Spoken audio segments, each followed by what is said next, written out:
cá ta bị thiên cả mà sơ xế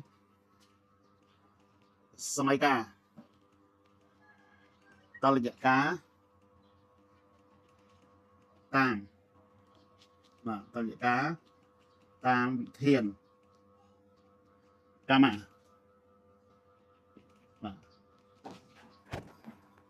này cung happy o pi tôi môi năng happy o nâng nâng order tôi môi năng happy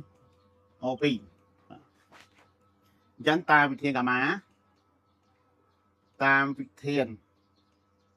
cả má chân dương mình nhà cả má mùi máu happy o pi côជាមួយនឹង happy o ហើយ order គូជាមួយនឹង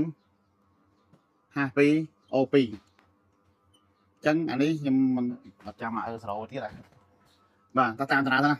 អញ្ចឹងយើងសរសេរសម័យកាលនេះក្នុងមជ្ឈដ្ឋានអាស៊ីតណាមជ្ឈដ្ឋានអាស៊ីតអញ្ចឹងអុកស៊ីតកម្មរេដកកម្មអញ្ចឹងយើងសរសេរគឺជាលំនាំនៃការចាប់យកអេឡិចត្រូនhappy op ក៏កើតបាន happy o ការសេសម័យកាលយើងថ្លឹងមកយើង o នេះមានដែរ2 o នេះមាន1បើមាន1យើងដាក់លេខ2អញ្ចឹងបើយើងដាក់លេខ2ហានេះឡើង4ហានេះមានតែ2ទេអញ្ចឹងហានេះយើងខ្វះ e ដូសានខ្វះ e ដូសានគេថែមហាក់បោកបាទអញ្ចឹងខ្វះណាខ្វះ2ថែម2ហាក់បោកអញ្ចឹងថែម2ហាក់បោករួចយើងដាក់អេឡិចត្រូនខាងនេះយើងមានបន្ទុក0ខាងនេះមានបន្ទុក0ខាងនេះមានបន្ទុកបូក1តែបូក2ដងយើងសល់បូក2យើងបូក2អេឡិចត្រូនដល់ពេលខាងនេះអុកស៊ីតកម្មគឺជាលំនាំនៃការបោះបង់អេឡិចត្រូនអញ្ចឹងយើងសេពីស្ដាំទៅឆ្វេង happy op ក៏កើតបាន o ដែរអញ្ចឹងមជ្ឈដ្ឋានអាស៊ីតខ្វះ o ថែមទឹក